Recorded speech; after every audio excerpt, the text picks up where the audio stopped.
live here in studio in Cincinnati, recapping day 1 and day 2 of NFL free agency. I guess technically just legal tampering period, but it's free agency. It hasn't it's started free yet. agency. Sorry, starts at 4 o'clock Eastern. That's when the new league year starts. Off the rip, definitely want to talk about the Trent Williams signing that broke early doors this morning, and then we're going to look at some winners and losers from day 1 and day 2, some fun ones there. If you're tuning in on YouTube or Twitter, really appreciate you jumping in on live. If you're listening to the audio version, make sure you rate, review, and subscribe to the podcast. You leave a 5-star review and a question.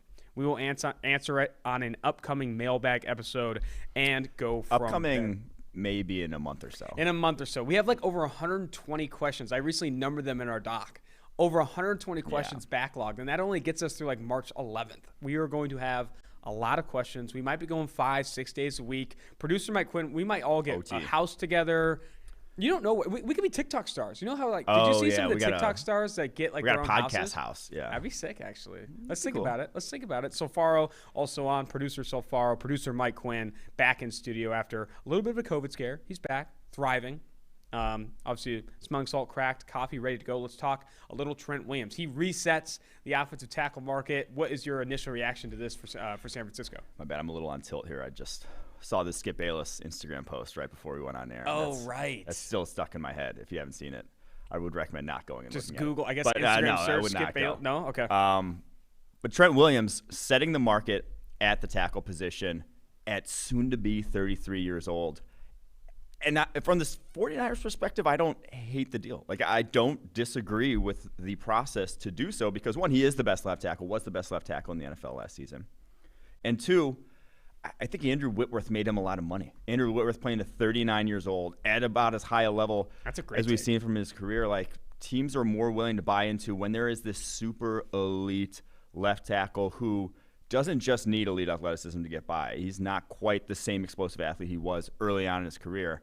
But when he's as crafty and as talented as Trent Williams is, like, they age gracefully. You're banking on not a catastrophic injury, but catastrophic injuries can happen at any point in your career. So maybe I'll regret saying this, but I don't think it's a bad deal at all for the 49ers. Looking at some of the terms here, it's a 6-year deal. Yeah, like you said, 33 years old or soon to be 33 years old. Trent Williams, 6-year deal worth $138 million in total. $55.1 million guaranteed with $30.1 million guaranteed at signing. That is a hefty deal for Trent Williams. There was rumors that Indianapolis Colts were in the market, the Kansas City Chiefs were in the market.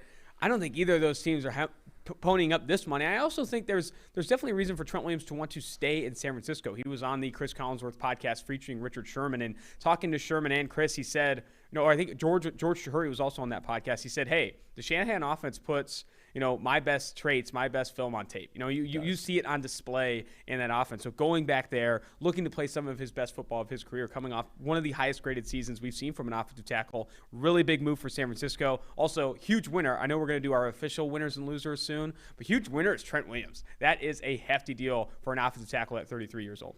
And people always, when you get to the draft time, people always like to make these comps, and a lot of times you comp to the high-end guys at your position. But it's important to remember that Trent Williams was about as freaky an offensive line prospect athletically as exists. Him and Tristan Wirfs probably the two freakiest in terms of just pure combine measurables. He had a 34.5-inch vertical at 315 pounds. He ran a 4.81 40, 7.64 3-cone, 4.63 short shuttle. This guy was a legit freak, still is a legit freak, and like I said, I think you're going to get your money's worth there, especially, and like you said, the Shanahan scheme is perfect fit. All right, let's go ahead and dive into our official winners and losers here. Also, if you're listening to the audio version of the podcast, we also have interviews with former LSU wide receiver Terrace Marshall and Oklahoma State wide receiver Tylan Wallace. Both of those are pretty great. Terrace Marshall really opened up about his Waffle House order. It was fantastic. I love Waffle House. I've only been there once, but it was a pretty good time. I was going to say, you've only been once. Only been once, but it was fantastic. We met Seth Galina at Waffle House, really. Yeah. That was where we first kind of came into contact with him. So definitely tune in for the interviews on the audio version of the podcast. But let's start with our biggest winner, and I love this one. Leonard Williams, Brad Spielberger, salary cap expert here at PFF, said you won't see a better deal for a player this offseason. Leonard Williams signs a 3-year deal worth $63 million in total. But I think the bigger number, $45 million guaranteed, and it's guaranteed over the next 2 years. So obviously they can get out of the Leonard Williams contract relatively smoothly after the next 2 seasons. But $45 million in 2 years, this is Aaron Donald money. This is more than what I think DeMarcus Lawrence will make over the next 2 years. This is legit paying him like a top 5, top 4 defensive lineman in the NFL. Yes, and that's the thing. It's like he is a very good player. He is not close to Aaron Donald. He's not close to DeForest Buckner or Chris Jones. He's not close to the guys who are at the top, yet he got that range of money. And so, like you said, Brad Spielberger said, this was the best contract anyone signed. He had for a player. He had the single best deal in terms of where the market is and where the market probably like ended up at a lot of guys who are quality defensive tackles in this free agency class. Guys like Shelby Harris getting under $10 million, Dalvin Tomlinson $11 million per year, and he gets double that. Is he making double the impact? I don't know. That's a debatable. I'm going to go out on a limb and say, no, I don't think he is going to make double the impact. I'd rather have 2 DTs making $10 million than 1 DT making $20 million if that 1 DT is Leonard Williams. But goddamn, the Giants kind of put themselves in this position, though, with the double tag. Because as soon as that second tag hit, they're screwed because they're either going to be paying him that $20 million this year against their cap sitting there where they couldn't really fit that in. They were going to have to make moves to fit that number in, or they were going to have to extend him. And the extension ended up being bidding with the floor being that tag number of 19 whatever million it was. So I think you saw the rumors that or reports that Leonard Williams, his floor was that $19 million, $20 million range in terms of how much he wanted to get paid per year. And also, before they actually struck this deal, which comes out to around $21 million average per year, apparently he was higher than that. He was $1 or $2 million more per year before he came down to this number. Self-awareness is something we talk about a handful of times on this podcast, but like it doesn't behoove you in negotiating contracts to be self-aware. Yeah, that is insane to me. Like Leonard Williams saying, "Hey, I want Aaron Donald money. Hey, I want Khalil Mack money. I want this much money. That's the impact I've had." And I know he had 13 sacks or whatever it was, but Sam Monson wrote a great article for PFF.com, I think yesterday, talking about teams still paying for sack numbers. You see it with Trey Hendrickson. You see it with Leonard Floyd. You see it now with Leonard Williams. Like you paying for sacks, which Steve does a really good job. Steve Palazzolo does a really good job of talking about, like, you talk about a defensive player that plays 800 snaps in a season. Sacks account for 13, those 10 sack seasons. It's 10 plays. Are you paying him for those 10 plays, or are you paying him for those other plays that obviously PFF grades every single play on every single player? So here's the thing. He had a half sack the year before and then 11 and a half sacks this year. Was he a different player altogether? The grades suggest he was almost identical in terms of overall grade, run defense grade, pass rushing grade. Sacks are very fickle and very much opportunity dependent. And again, the 3 years prior, half a sack, 5 sacks, 2 sacks. That's probably more in line with what you're going to be getting. You're not going to be getting 11 and a half sacks out of a DT every single year. Shit, Aaron Donald doesn't even get 11 and a half sacks. Because his grading hasn't significantly changed. And before you jump on PFF grading and you guys make up stats, I've seen some of those comments about the Leonard Williams contract. It's like PFF grading is more statistically stable than any box score metric you've seen for defensive sacks better than sacks. It predicts sacks better than sacks. So does pressure, so does pressure percentage, so does pass rush win rate. These stats that PFF tracks, those have value. Those have predictive power. And that's what we're trying to do. We're trying to collect stats, trying to collect data. Paying for future performance. Exactly. We're trying to collect data that actually has predictive power, stability. Because what else is the point? Knowing a running back averaged 4 yards per carry in college, but if it has no predictive power, what's the point of the stat? That's more descriptive. We're trying to create or collect predictive data, and pass rush grades, pass rush win rate, especially when you look at it on true pass sets, that is more predictive than sacks. That 13 number or an 11.5 number is not as stable as some of the grades that we do have for Leonard Williams. I'll leave it at that. But he was a winner. Obviously, this is a winner. New York Giants, maybe money better spent elsewhere, but big winner, Leonard Williams. Now, let's go ahead and jump to a loser here, and this is a bonus. So if you listen to the podcast, you listen to 2-4 and Drafts a ton. Obviously, we're live on Twitter and YouTube right now. Might get some new audience members here. We talk about this John Ross story a decent amount. We said we'd do it. We said we'd sign it. We said we'd drop the John Ross story if he didn't get a contract and he was out of the NFL. But signs a 1-year deal with the Giants. The John Ross story is staying under lock and key. So the John Ross story fans are losers here. But it's very indicative. Once you hear the story, you'd be like, oh, yeah, that makes sense of why a guy who does something like that would not turn out to be a good runs a 4.2, gets drafted in the top 10. Insanely talented, and then after his but rookie not deal, live up to his potential. After his rookie deal, signs a 1-year, $2.5 million contract. It's less than Jared Davis, who was like an all-time just flop of a pick. So onto an actual loser here, and it's Bears fans. I mean, I don't think anyone lost more. And I saw the single saddest tweet this morning from Adam Schefter. I'm just going to read it straight out to you, and this is just like a knife in the heart of any Bears fan. Trent Williams also discussed deals with the Chiefs and the Bears. The Chiefs wound up signing Joe Tooney. The Bears signed Andy Dalton and Jermaine Ifedi. Oh my goodness, that is just. I mean, Bears fans. We sorry. were live on StreamYard, I hurts. think, last night on Twitter when that news broke that the Bears were signing Andy Dalton for a 1-year, $10 million deal, and every single chat, every single comment from Bears fans is just like, I hate my life. Like, and you sometimes see like Giants fans. I had Giants fans tweeting at me that Leonard Williams is better than DeMarcus Lawrence and better than Aaron Donald. Okay, that's where I had it right now. But Bears fans a little bit more realistic. They know Andy Dalton is not taking them to the moon. Bears fans have a very good handle on what a bad quarterback looks like. True. They can identify one from a mile away, and they did a good job of identifying one once they signed Andy Dalton. Bears front office. I have a maybe funny not so signing much, to break. But the tweet that was the funniest tweet I saw was indicative of how Bears fans are feeling. This is from Barstool Carl of Barstool Chicago, who went to Illinois. There's an actual blood on the Bears' hands from this move. People are going to die watching Andy Dalton play quarterback in Chicago. Oh, my gosh. That's incredible. All right. I have to break this one now that we're this? live. Might as well. Raiders are signing John Brown to a 1-year deal. Oh, okay. Kind of fill that Nelson That's Aguilar good. role, maybe step ahead of Henry Ruggs again. I know they wanted Henry Ruggs to be that burner down the field, but adding speed at the position, obviously, 1-year deal for John Brown. He's going to the Las Vegas Raiders, along with re-signing kind of a depth linebacker behind Corey Littleton and Nick Kwiatkowski and Nicholas Morrow. 1-year deal worth $5 million with $4.5 million guaranteed. That's a nice payday for a guy that not coveted out of the draft, has played well for the Raiders in limited stints. That's a nice payday for him. And John Brown, what's your initial thoughts on that signing? I really like the John Brown move. I mean, he still offers that speed threat in their offense. I think it's very just good, like a lateral move for Nelson Aguilar for not a ton of money. So I mean, if John Brown stays healthy, I think he if he could stays produce, healthy. if not outproduce, what Nelson Aguilar had last season. I think it was just over 900 yards for Nelson Aguilar last year. John Brown, I think, could mirror that production on a 1-year deal and likely comes cheaper. You saw Nelson Aguilar get a pretty decent payday from the New England Patriots, along with Kendrick Bourne and those guys there. Let's jump now back to a winner. Back to a winner, and it is the Jets' long-term vision for this franchise, because gone are the days of 5 years, $85 million for C.J. Mosley, the 4-year, $52.5 million for the Le'Veon Bell, or back a little bit further than that, the 5-year, $72 million for Trumaine Johnson, who I think is out of the league right now. And he could still feasibly be under that contract, I think.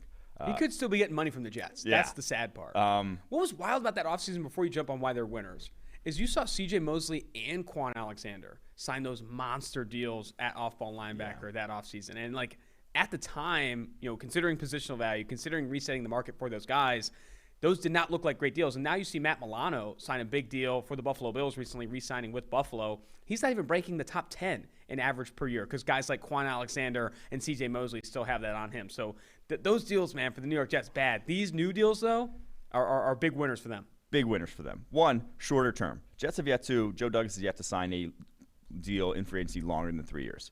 He is not going to get tied in to these long-term deals and take a massive bath on them 3 years later and be, out $10 million dead cap or whatever, or however much they were for the Le'Veon Bell deal.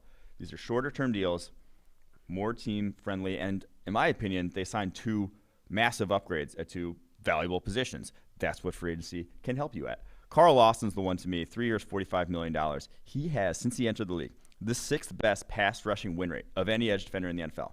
He's been better than guys like DeMarcus Lawrence, Khalil Mack, over that span, just in terms of play-to-play. Now, some of that's been because he's a sub-package rusher, but this was the best pass rusher, had the best pass rushing pedigree over the course of his career in the free agent market, and they did not get him for the highest total in the free agent market. He had the highest grade, pass rushing grade of any edge rusher last year in the free agent market, and did not have to break the bank for him. Like guys like that, any other year, seemingly, if this guy was a first-rounder and a better team with his history of rushing the passer, he's getting over $20 million.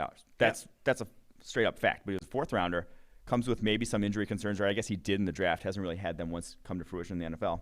And now he goes to a Jets team where the single worst edge rushing group we've ever graded at PFF over the course of their history as a franchise. So that's since 2006, past 15 years. They haven't had a single guy earn a pass rushing grade on the edge of 76.9 or higher over that span. That's insane. Some of that's because of how Rex Ryan used their edge rushers. They didn't covet that position. It wasn't really in that defense. But then since then, they have tried to use them, and they've just sucked. That is insane. Carl Lawson, fixes that. And then Corey Davis, I think there's reasons to be encouraged about his breakout this past year as being not necessarily a fluke. And yes, some of that's A.J. Brown. He's still not like a number one. But even against man coverage last year, just when the other defense played man coverage, he averaged 2.44 yards per route. It's a very good figure when, like, you can't really fake. You can't scheme a guy against man coverage. He's got to beat him. And Corey Davis was more last year than ever before. So. I mean, paying Corey Davis after what was objectively a career year for the former first rounder, just 3 years, $37.5 million, that puts him right at 21st among wide receivers in average salary per year. That is a good deal. That is a smart deal by the New York Jets, similar to the Carl Lawson pick. I mean, and you didn't mention it because obviously Jared Davis has been a bit of a bust since being drafted in the first round by the Detroit Lions, but 1 year deal worth up to $7 million. I don't even think that base salary clears $4 million. Robert Saleh obviously looking for some versatile athletic linebackers at the very least there in New York, and I think bringing him in on a 1 year flyer, not even close to a bad deal for the New York Jets. Jumping now back to losers, this one's kind of obvious. Derek Carr. Derek Carr is a big loser. Lost Rodney Hudson, who you look at, just on the outside looking in, his relationship with Rodney Hudson was massive. I mean, they were the two guys left from the season before John Gruden and Mike Mayock took over. Then you obviously lost Richie Incognito. Gabe Jackson was left too, right? Oh, Gabe Jackson too. Yeah. Then you have Gabe Jackson's rumored to be released or is still on his way out, something along those lines. Gabe Jackson out, Richie Incognito released, and then you obviously have Trent Brown traded to the New England Patriots. 4 of 5 starters gone along the offensive line. I know there are reports from Raiders beat writers that they love backup Andre James. I think a former undrafted player out of UCLA who in his he played only like maybe 50 to 100 snaps in 2019, graded out pretty poorly for PFF. Small sample size, but I don't think Andre James is going to cut it. I don't think Denzel Good, too, their depth player last year, is also a free agent, still unsigned. I don't know. And Rodney Hudson, from the reports I saw, requested his release. Took a $3.5 million cut from his salary to get released from the Las Vegas Raiders. That, again, a lot of concerns for the Raiders overall. We've talked about their roster building a ton on this podcast, but bigger concerns for Derek Carr. What exactly are they going to do? I think that's exactly it. You lost 4 of your 5 starters heading into last season. Like, obviously, you had some injuries. Incognito got hurt. But you could have returned all those guys back. Like, you could have feasibly fit all those guys in under the cap and played and had that good offensive line. That was, it's a top 5 offensive line when all those guys are healthy.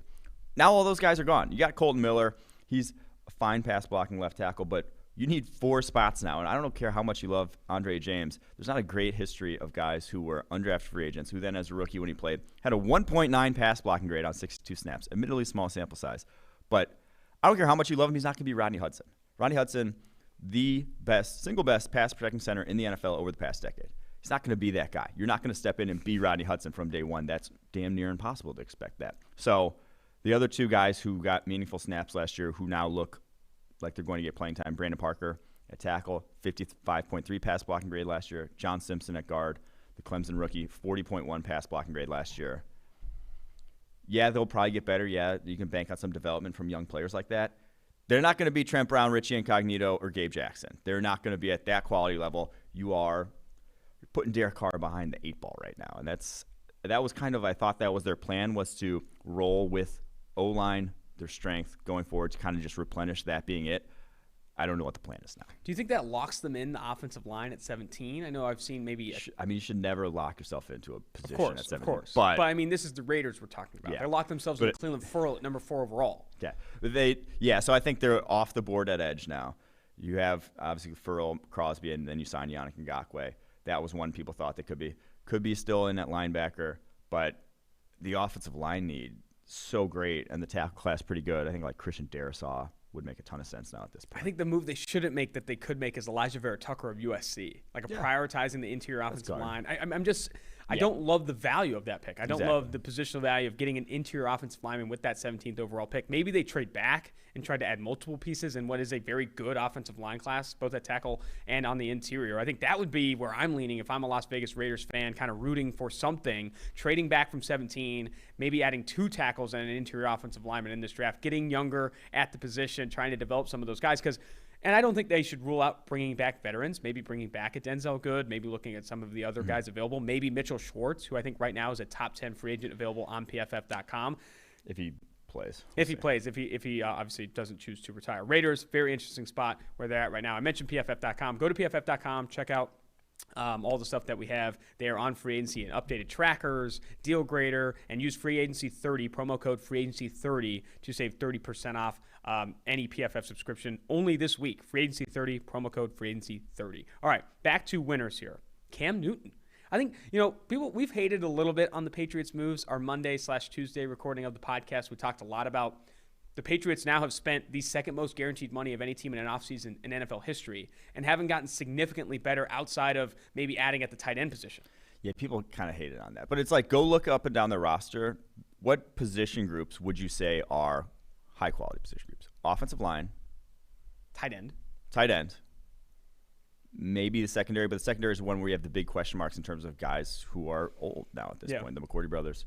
Stephon Gilmore. And I think they got better along the defensive line. You're better, but look at that defensive line compared to defensive lines around the NFL. Like Matthew Judon, Chase Winovich, the second rounder last year from Michigan, whose name's escaping me now at the moment. Josh Uche, Dietrich Wise. Like, is that a top 10 defensive line in the NFL?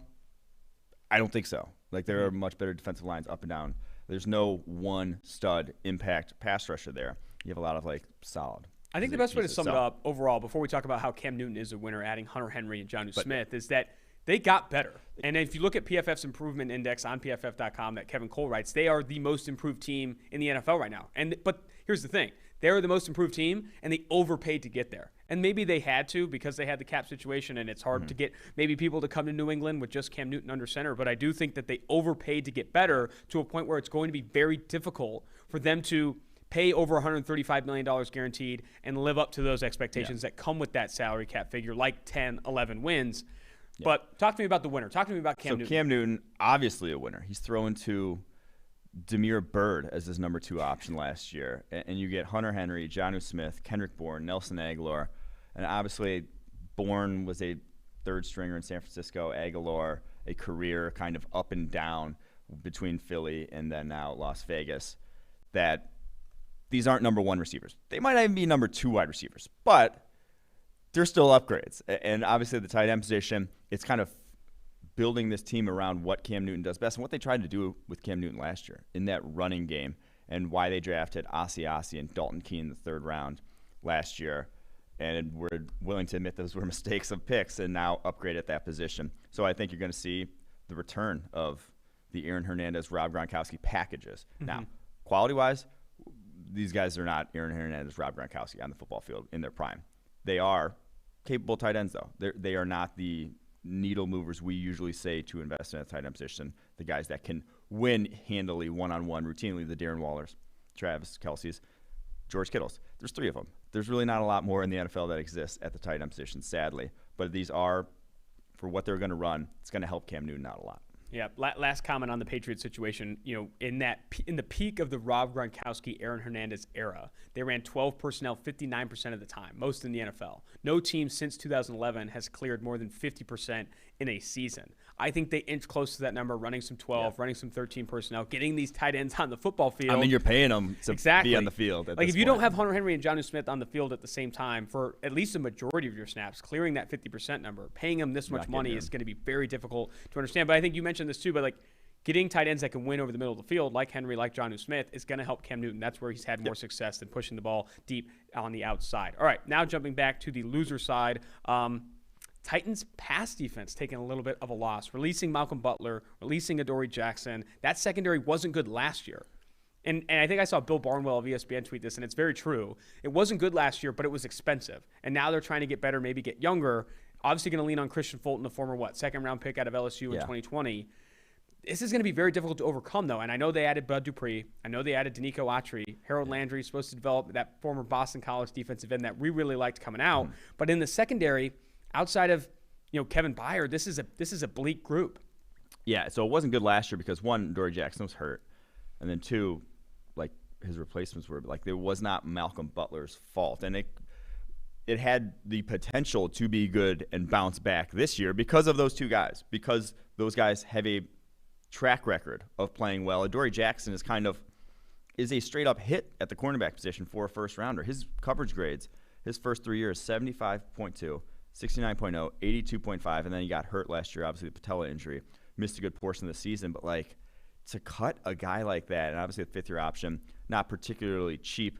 I think it was over $10 million. But, man, that's like what you want when you draft a cornerback in the first round. That's not an Isaiah Wilson situation here where you're cutting bait because the guy was not what you expected. He was exactly what they expected, exactly what they wanted. And to cut him so you can sign edge rusher in free agency. And I was on Titans radio maybe like a couple months ago, and they asked me, like, which would you clear, Butler or Adoree'? I'm like, neither. Like, that is what you want. You want two quality cornerbacks if you want to compete now in the AFC, and I don't know what their plan is in adding cornerback talent, maybe looking towards the draft.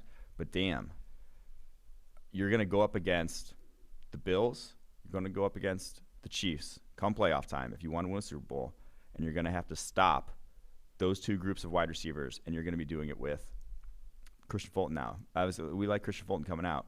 Didn't play much or didn't show much as a rookie that was exceptional, but like you still need, like I said, you need more than one cornerback. So I don't know what they're going to do there at corner, but the pass defense took a step back when they cut those guys. I also think, playing devil's advocate a little bit about them being losers and the decision to release Adoree' Jackson, they might know more about the injury situation. And I do think Adoree' has battled a lot of injuries, lower leg injuries in his career, and I think that could be something that they're looking at. But when he's been healthy, he's been very good. Yeah. Specifically at outside corner, he's one of the highest graded outside corners in the NFL when healthy. I think that's since 2018. PFF_Steve tweeting that metric out. Back to the winners column here. Good job, Steve. Shout out Steve. Yeah. Have to shout out Steve. All right, back to the winners column here. Football team fans. And I'll start. Can I start? Go. You're not going to find a bigger Ryan Fitzpatrick fan at PFF than probably me. He's one of my favorite players to watch. # fun to watch. If you listen to the podcast all the time, you know the joke there. But Ryan Fitzpatrick, you add him on a very modest deal. I think it's 1 year, $10 million, not too much. Doesn't rule them out of going and getting aggressive in the draft like we've advocated them to do and go up and get a quarterback. Go up and get Zach Wilson, Justin Fields, or Trey Lance. Just brings in a contingency plan if you can't pull off a trade like that. But they also added William Jackson III, a PFF favorite in 2017. Now, in that secondary, you got William Jackson III and Kendall Fuller on the outside. One of your favorites, Jimmy Moreland in the slot. Cameron Curl, who outperformed expectations as a late-round pick last year. And then, obviously, Landon Collins playing up in the box. That is a good secondary with a talented pass rush up front. Ron Payne, Montez Sweat, Chase Young. They might not score a lot of points offensively. Ryan Fitzpatrick might throw a lot of picks. But I do think that defense is pretty legit, and I think they've made 2 really good moves in free agency. Yeah, I think that's why we said the fans are the winners here. Yes. Because watching Ryan Fitzpatrick versus watching Alex Smith, Dwayne Haskins, what you saw at quarterback last year, night and day entertainment value-wise, at the very least. Not saying you're necessarily 100% going back to the playoffs, although I think they should be right up there with the Cowboys as the favorite in the NFC East now to win that division because of all the young talent they've drafted defensively. Obviously, at receiver as well, Terry McLaurin. In recent years, they have hit on a bunch of draft picks, and that's when you kind of got this window to make a little plays, whether it's at cornerback, obviously signing Ryan Fitzpatrick. But William Jackson, in my opinion, big upgrade over Ronald Darby. Did not cost that much to get $14 million a year, a small price to pay for what we say. It's the second most valuable position on the football field after quarterback. And this is the makings of a very, very good team for a while here in Washington. Obviously still have to figure out the quarterback position, but I think this gives you a 1 year buffer of, Joe Flacco won a Super Bowl. Nick Foles won a Super Bowl. Ryan Fitzpatrick has had those high-end runs in the past. I love this take from you. With the defense like Washington and what they have, this gives you a shot. This gives you a better shot than Andy Dalton. This gives you a better shot than probably even a James Winston. I think Ryan Fitzpatrick can get you in the door there if he's had those moments. So I think this is, if you really weren't going to have a shot at a top guy, and they just don't at 19 overall, I like this move. And I still think, too, because I've seen some Washington fans want to chase a higher ceiling, want to trade, multiple first-round picks to go up and get, Justin Fields, Zach Wilson, or Trey Lance. You can still do that. Signing Fitzpatrick to this deal doesn't keep you from that. What it does allow you to do, though, is if the price is too high, price is too much to go up and get a quarterback. And you saw ESPN's Adam Schefter say at least 4 quarterbacks are going in the first 6 or 7 picks. To try and get all the way up there, you're going to have to trade, 2 first-round picks, potentially more than that. No, absolutely more than that. That's going to be very difficult to do. And on draft day, if you can't pull it off, having Ryan Fitzpatrick there, hoping you hit that high side of variance on their way to a deep postseason run, I don't know. We'll see. At least it'll be fun to watch. That's why football team fans are a winner. Wanted to add a little bit to the breaking news. John Brown's deal with the Raiders, Cheap. 1 year, $3.75 million, worth Yeah. up to $5.5 million. And we've talked a little bit about on other shows here during the PFF stint throughout free agency about how the wide receiver market is rumored to be soft, and teams aren't looking to pay a Kenny Golladay $20 million or even $18 million plus average per year. I think it's because you can get a John Brown for $3.75. It's because you can get guys in the draft in the second. Well, it's because of the draft. Yeah, is what the it draft. is. Over the past 2 years, we've seen really good receiver classes come in. Guys drafted in the second and third rounds really contribute out of the gate. Terry McLaurin, DK Metcalf, A.J. Brown, these guys coming out. Justin Jefferson was drafted late in the first round and broke Randy Moss's record. So teams are seeing this, knowing how cheap you can get a rookie receiver in the back end of the first or even at the top of the second. Why pay Kenny Golladay as much as you Yeah, want? it's basically like, I have a backup plan. I don't need you. And it's the classic supply and demand. I went to business school. I know this. Someone else can explain it to you better than I can. I actually don't know. I really can't explain the concept that well. But it's supply and demand. Just know that. Supply and demand. There it is, man. I just took a quick peek at the live YouTube feed. The side profile of your hair, Quinn, throw it up. Is it shit? It's not shit, but it looks kind of interesting. It's got a nice wave, nice volume to it. I really did nothing when I woke up this morning. Yeah. Oh Welcome my to the God. club. All right. Now I'm going to jump back down to the losers here. The cap isn't real crowd you have listed as a loser. I mean, the Saints had to shed left and right, and then kicked it into the future. They don't have a young quarterback. They're not paying a quarterback, and you see teams that aren't paying quarterbacks making deals left and right. Most notably, New England Patriots being able to sign a bunch of these free agents. Saints, on the other hand, aren't paying quarterback, having to cut all these deals, and then listen to some of the cap hits they don't have, not this year, but that they're going to have in 2022, that if they want to get rid of, they're going to have to, again, kick more money down the road or whatnot. They have Michael Thomas on the books for $24.7 million. Cam Jordan, who's going to be 33 years old then, $22.7 million. Andrus Peat, $15.5 million. Alvin Kamara, $14.5 million. A 34-year-old Malcolm Jenkins at $11.7 million. And they have the seventh most cap liabilities right now, as it stands, in 2022. And that is without trying to sign Marshawn Lattimore, Ryan Ramczyk, Marcus Williams, Marcus Davenport, Teron Armstead, and Jameis Winston, who are all not under contract that year for them. That's absurd. They're trying to run it back and trying to reload. There's not really a reload to be had when you don't have Drew Brees at quarterback, when you're rolling it with Jameis Winston, obviously trying to catch lightning in a bottle with Jameis, but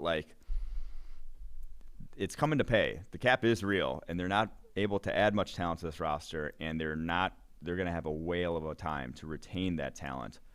And like I said, those cap hits those are all very bad cap hits to have on your roster. I mean, they have to be looking to move on from Jameis and Taysom next year, right? I mean, We'll in hope to go get a rookie quarterback to make some of this sense. Because, if you have cap hits over $15 million for Andrus Peat, Cameron Jordan, and Michael Thomas, you're going to eventually have to have a cost-controlled rookie at quarterback because I don't know, man. That's going to be really tough, especially if they want to keep some of this talent. There's no New Orleans Saints fan in the world that doesn't want to keep Marshawn Lattimore, Ryan Ramczyk, and Marcus Davenport has developed. You traded 2 first-round picks for him, or you used kind of technically 2 first-round picks on Marcus Davenport. You're going to tell me at the development he's made out of UTSA, you don't want to sign him to that extension? Yeah. Man, that is going to be tough. The other cap isn't real.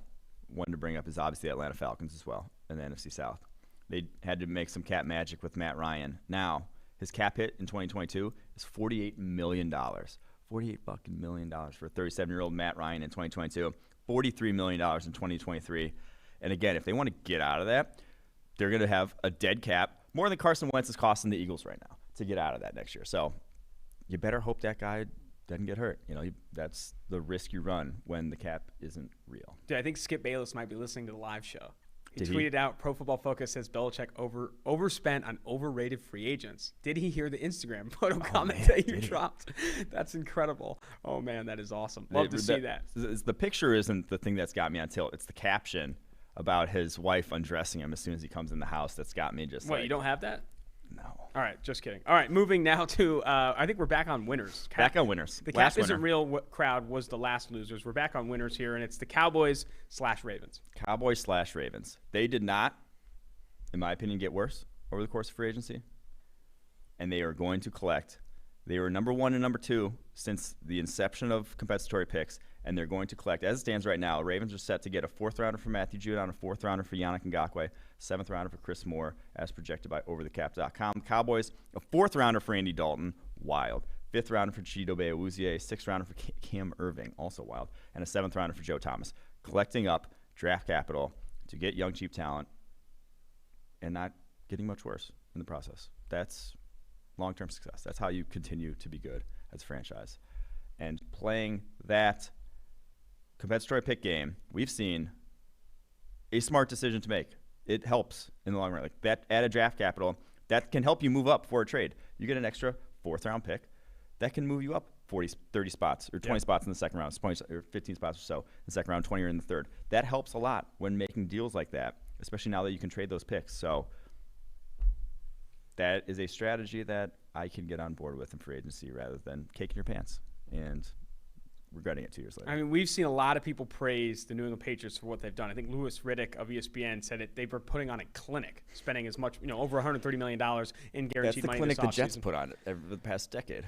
I will say this: if the Patriots weren't making these moves, if the Jets were making these moves, it would not be the same story. I'm telling you that right now. And that's the thing. It's like people look at that roster. It's like objectively look at the talent on that roster, and then say to yourself, the reason you think it's going to go 10-6 or 11-5 or whatever people are saying they're going to go is because Bill Belichick's head coach, and that's a real thing. Yes. He's the best head coach in the NFL. Yes. But it's still not a roster that's built to compete with, even in your own division with the Buffalo Bills, in my opinion, Miami Dolphins. If, I don't know, Tua Tagovailoa takes any sort of step forward, they're just better rosters top to bottom than the Patriots are. Yeah. And again, like, you don't regret it now because, oh, wow, I just got all that talent. But in 2 years, it gets more expensive, and you might. So what I was going to say is, so many people, Louis Riddick, obviously Skip Bayless and Shannon Sharp right now, getting in on PFF saying they overspent on overrated free agents. I think not enough people are bringing up what the Ravens have done. You're going to get 2 4th-round compensatory picks for losing Unique Ngakoue and Matthew Judon, a 7th for more. And then in addition to that, signing Kevin Zeitler, a very modest deal. I think the Tyus Bowser and Pernell McPhee deals were very low for them. They can come in and contribute along the defensive line, keeping their guys in-house like that. I really do think the Baltimore Ravens continue to show that one of the smarter teams in the NFL, and I think that free agency, though they don't have a big splash signing, they didn't put on a clinic, so to speak, and sign 2 tight ends to top 5 deals, I still think the Baltimore Ravens have had a really good free agency. And the Zeitler deal, to clarify, because he was cut, does not factor into the compensatory pick formula. So if you're signing guys who were cut by other teams, no harm, no foul on your compensatory picks. Signing guys who were just left other teams, their contract was up, left other teams, like the Chiefs signing Joe Thuney, that's going to factor in. That's going to nix one of your compensatory picks if you were to lose players in free agency yourself. Alrighty, moving now back to the losers column. I think we only have one more Last loser of the day here. Hit me. And this is the Pittsburgh Steelers Super Bowl hopes.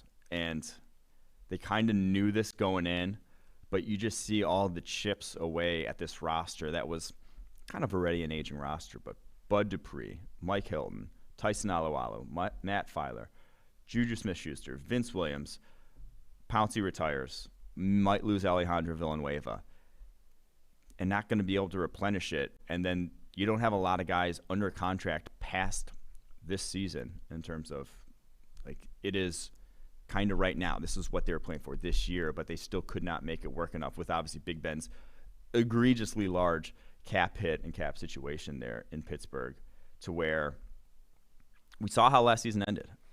And it wasn't good. It wasn't pretty down the stretch for them. Point to me and show me how they got better this offseason. Point to me even young player development. Who's the young guy who's going to take that step forward that's going to make them better? I don't see it. Like the wide receiving core, possibly. But Big Ben's going to be shitting his pants in the pocket with that offensive line right now. He already was last year. He already had the quickest time to throw of any quarterback because he was terrified of getting hurt again. Like, he was legitimately did not look like the Big Ben of old when pressure came on, was not willing to stand in there the way he was prior or early in his career. So I think the Steelers, they tried to do the run it back like the Tampa Bay Bucks. And this is not running it back. I mean, you look at what the Steelers' offensive line projected right now, because they did re-sign Zach Banner. They have Chukwuma Okorafor. I can't pronounce that last name. It's just Okorafor. Yeah. I apologize. Zach Banner and Okorafor at offensive tackle, then Kevin Dotson, B.J. Finney, and David DeCastro on the interior. Last season, Ben Roethlisberger's average time to throw, according to Eric Eager, he was on a free agency show with us recently, was the fastest in the NFL.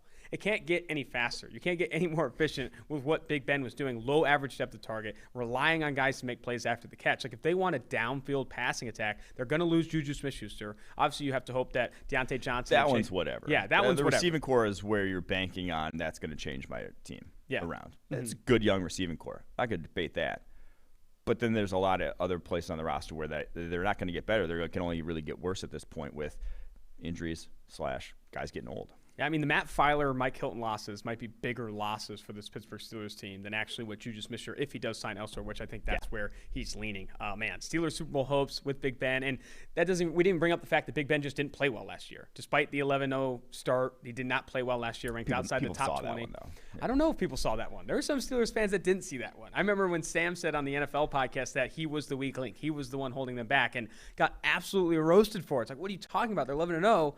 There were some Steelers fans who had rose-colored glasses on with Ben Roethlisberger. He did not play well last year. He was not a top 15, top 20 quarterback according to PFF grades, which is more stable. We want to talk about stability. More stable than passer rating. More stable than yards per attempt. More stable than completion percentage. Passing grades, you see that predictive power. Big Ben has to take a monster leap forward for this team to even get a deep postseason run on the books. Yeah, it was his lowest grade since 2006. His lowest grade season. And like an elbow injury on your throwing arm. I don't think that bounces back at that age. You're not going to get 2015, 2016 Big Ben. It's not. All right, on the audio version of the podcast, we are going to jump to interviews, but for the YouTube Live, Twitter Live version, this is it. Let's finish with this. Big names still left on the board. You have obviously Kenny Galladay being a big one. Anthony Harris still on the table. What signing do you think actually happens? A big name. I bet Anthony Harris gets like $8 million a year. Really? I just bet he does. Wow. Okay, well then give me a prime landing spot. Give me a big move you want to see today. I would have loved to have seen the Giants go for Kenny Galladay. I've been pounding the table for that. Now, they dropped Dick for Leonard Williams, so that may not happen anymore. But I would still love to see that. And I am very curious to see where some of these wide receivers go because I do think Will Fuller, exceptionally talented, been penning him to the Green Bay Packers possibly. If they can make the money work. And I think Adoree Jackson, if healthy, I don't know if healthy, whatever. You said maybe that's why they cut him. But that dude is a young cornerback who has been productive over the course of his career with, not a great pass rush there in Tennessee. That's why they broke the bank for Bud Dupree, is because their pass rush has not gotten home over the course of the past handful of seasons, and they've been trying everything they have. And finally, all of a sudden said, screw it, we're going to prioritize that over everything. So I think someone could be getting a steal if Adoree Jackson's he should have, if he was fully healthy, been getting more than Shaq Griffin, more than William Jackson over what we've seen from him over the course of his career. Man, Adoree Jackson, big fish, we'll big domino to fall here. That's going to do it for the live YouTube and live Twitter version of the podcast. If you're listening to the audio version, tune into interviews with LSU's Terrace Marshall and Oklahoma State wideout Tylan Wallace. Until next time, Austin Gayle, Mike Renner, producer Mike Quinn, 2-for-1 drafts. You wish. You wish.